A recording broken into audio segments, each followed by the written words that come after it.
तो आपका प्रश्न है कि चाणक्य पंडित के द्वारा जो विधान बताया गया था स्त्रियों के लिए है, पुरुषों के लिए क्यों नहीं।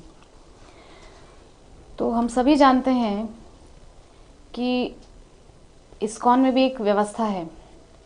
पहले जो है ब्रह्मचारी आश्रम, हमने आज तक कहीं नहीं देखा कि लड़कियों के लिए एक ब्रह्मचारी आश्रम है जिसमें वो 25 वर्ष तक ब्रह्मचर्य का पालन करती हैं, तत्पश्चात गृहस्थ आश्रम में प्रवेश करती हैं। आदिकाल से ही ये परंपरा है कि कन्याओं को विवाह से पूर्व अपने पिता के संरक्षण में रहना चाहिए, क्योंकि यही उनके लिए उचित है। बहुत सारे लोग तो यहाँ तक कहते हैं कि स्त्रियों को वेद पढ़ने का अधिकार नहीं है इत्यादि। तो ये अधिकार पुरुषों को मिला है, किंतु आजकल के समय में स्त्रियां सब कुछ कर रही हैं। भागवतम का पाठ भी कर रही हैं, हमारे मायापुर टीवी हिंदी के माध्यम से भी हम देख रहे हैं, इसके अलावा भी हम देख रहे हैं। तो ऐसा इसीलिए है क्योंकि आगे जाकर के जो समाज है, ये आदिकाल से परंपरा इसलिए चली आ रही है क्योंकि कलयुग में जो समाज की व्यवस्थाएं हैं वो बहुत डामाडोल होने वाली हैं।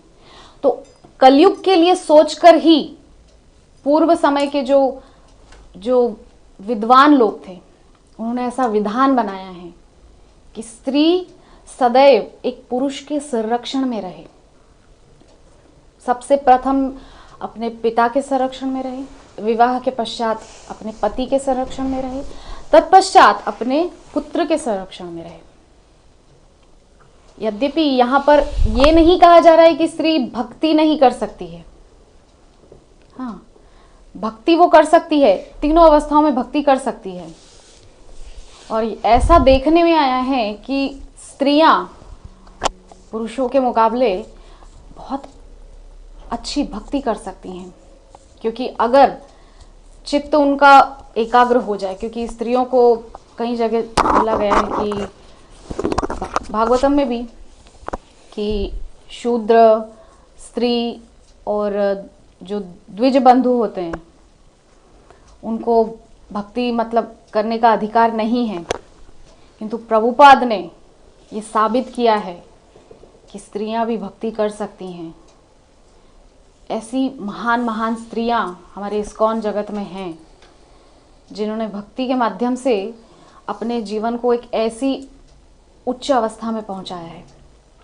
तो आपका प्रश्न यहाँ पर यह है कि ये नियम पुरुषों के लिए क्यों नहीं है।